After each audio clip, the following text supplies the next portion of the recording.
Dito yan mga pre sa ano, sa galing ng Dingras, Ilocos Norte, going to Patak. Patak, Ilocos Norte. Pagka galing ka ng Dingras, pupuntahan ng Patak, Ilocos Norte, ito ang pinakamalapit na ruta kaysa magmiminunod ka.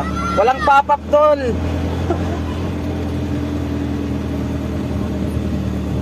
Kaso nga lang, medyo ano yung daan, maliit lang. Hindi ka magkapili din sa daanan.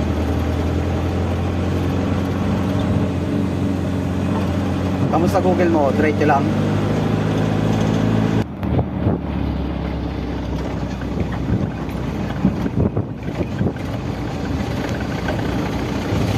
Ilang kilometro ba? 7.8. 7.8. Ay, ang